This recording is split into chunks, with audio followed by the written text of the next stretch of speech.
तुलसी बता देती है कि आपके घर की दशा क्या है। बार बार जल डालने के बाद भी तुलसी सूख रही है, बार बार आप पूजन कर रहे हैं, पाठ कर रहे हैं, तो भी तुलसी के जो बच्चा पढ़ाई में कमजोर होता है, जिसको लिखना नहीं आता, बच्चे लोग याद तो कर लेते हैं पर कॉपी में लिख नहीं पाते, उसको एक ही बात कहो, शंकर जी के मंदिर में जाओ, चंदन घस के ले जाओ और चंदन को 3 उंगली से उस शिवलिंग पर उस बच्चे को ओम बनाना सिखाओ। शिवलिंग पर जो बच्चा ओम बनाना पूरा चालू कर देता है, उस बच्चे को माँ फिर हाथ पकड़ के नहीं पढ़ाती, वो बच्चा अपने आप लिखना चालू कर देता है, केवल शिवलिंग पर ओम लिख देने पर। शमी का वृक्ष तुम्हारे घर में बड़ा मत लगाओ, पर शमी का पौधा जब तक तुम्हारे इस हाथ की आकृति का रहे, उसमें से तुम पत्ती तोड़ो मत तोड़ो, उसमें से कुछ तोड़कर तुम शिव जी को चढ़ाओ मत चढ़ाओ, भले तुम बाहर जाकर टूटा हुआ लेकर आ जाओ, पर घर के बाहर, घर के कमरे में नहीं, हॉल में नहीं, घर के अंदर नहीं। तुम्हारा घर चारों तरफ से हो जाता है, 4 कमरे, हॉल, किचन, लेटरिन, बाथरूम सब पूर्ण कंप्लीट हो जाए, उसके बाद जो तुम्हारे जगह बचे, घर से जब तुम बाहर निकलो तो बाहर की ओर जाते समय, अगर तुम्हारे निकलते समय तुम्हारा सीधे हाथ की ओर अगर शमी का छोटा सा पौधा लगा है, तो ये निश्चित है कि तुम जिंदगी में कभी किसी अदालती कोर्ट केस में, कभी प्रशासनिक आदि केस में, कभी।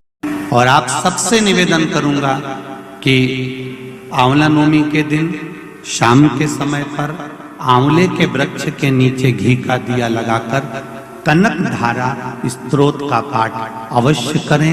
नहीं आता हो तो मोबाइल पे उसको सुने, और एक बार आंवला नवमी के दिन आंवले के वृक्ष के नीचे कनक धारा स्तोत्र का पाठ चाहे संस्कृत में चाहे हिंदी में करना चाहिए। उससे साल भर लक्ष्मी की कमी नहीं आती और आनंद का अनुभव होगा। करो।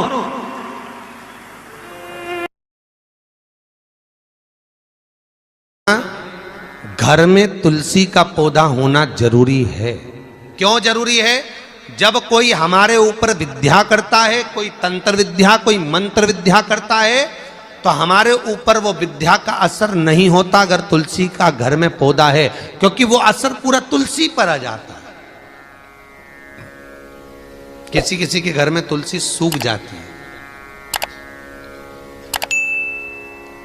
कई बार पूछा होगा आपने, तुलसी क्यों सूख गई, कारण क्या है? फिर लगाओगे फिर सूख जाएगी, फिर लगाओगे फिर सूख जाएगी। उसका कारण है कि घर में कोई विद्या कर रहा है, आपके ऊपर कोई ऐसा टोना दिया जा रहा है जिससे आप तकलीफ। स्नान जब व्यक्ति कर लेता है और करने के बाद तुलसी के क्यारे की मिट्टी का मात्र तिलक लगा लेता है, तो जो शमशान में उसका पुण्य समाप्त हुआ, उससे 1000 गुना पुण्य वो वापिस प्राप्त। एक बात अपनी जिंदगी में उतार कर रखिएगा, कभी अगर जिंदगी में कहीं अटकलियों में पड़ रहे हो,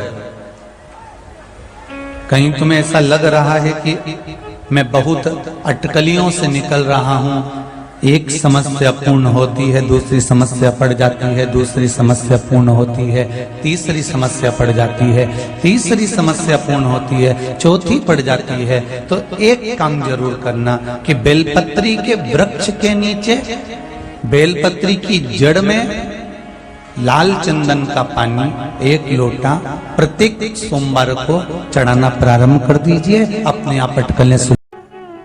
आपको पहले भी कथा में कहा था, रुद्राक्ष का पौधा घर के अंदर नहीं लगाया जाता, बेलपत्री का पौधा लगाओ चल जाएगा, घर के पीछे के भाग में लेफ्ट। बहुत सुंदर बात है। जिस व्यक्ति को नींद नहीं आती, रात भर नींद नहीं आवे, करवटें बदलते रहो, गोली खाकर सोना पड़ रहा हो, कुछ ना करिए, केवल एक श्वेत पुष्प को पीपल के पत्ते पर रखकर, जहां से जल नीचे गिरता है वहां पर उसको रख दीजिए। आपकी जिसको नींद नहीं आती उसके ऊपर से उतार, बस वहां।